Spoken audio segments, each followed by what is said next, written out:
moo tax bañ dajee ci suufu garab ga ndeysaan di jamoo saar wa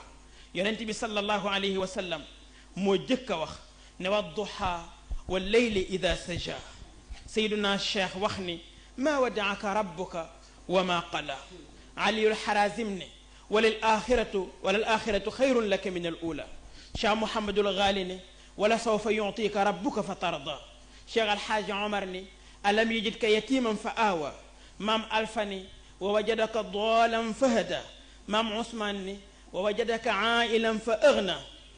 maam mawdo ni fa ama yatima fala taqhar sëriñ Babacar Si ne wa ama saaila fala tanhar sayid cheikh di agsi ñu ne ko àggaleel saar wi mu ne wa ama bi ni'mati rabbika fa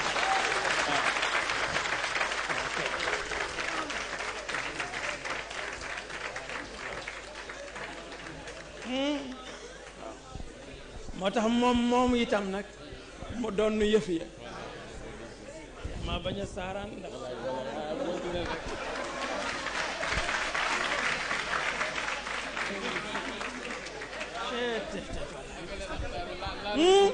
wallahi waaw wallahi ndeysaan waaw moom mii kenn werantewul ni moom it toog na ci martabatul fardi yi wallahi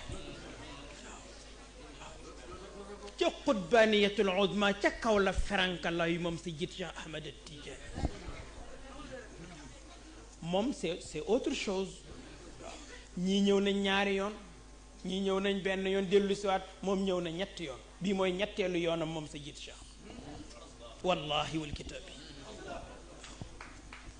bii du yoonam bu njëkk de bii mooy ñetteelu yoonam ah waxu ko ca Ndar néewul njabootu yonent bi la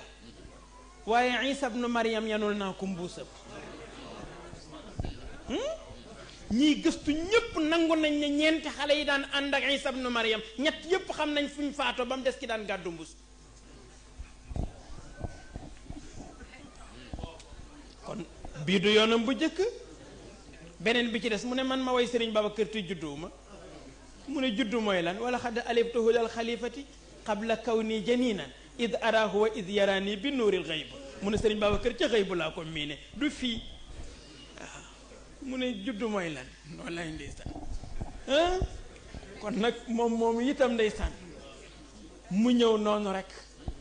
ne ndeysaan su ma déggee sax ñu may tëkkale ak ñeneen ñi mu ne damay ree ndax xam ne duma ñoom duñu man yushabbihuni bil baadi kullu mushabbihin wa min dalika tashbihi qalbi yaradu wa kuntu arani nashi'an mutafarridan bi axlaaqi aw qultu li ana ahmadu fa wallahi qad summitu bil alami alladi yuxassisuni fadlan bihi atafarradu mu ne kiñ ma tudde moo ma ñaagal moo tax ma raw ñëpp ma xool ne ni ma mel man rek la kon duma ñoom duñu man ma yëg na maa incarné yonent bi maa incarné cheikh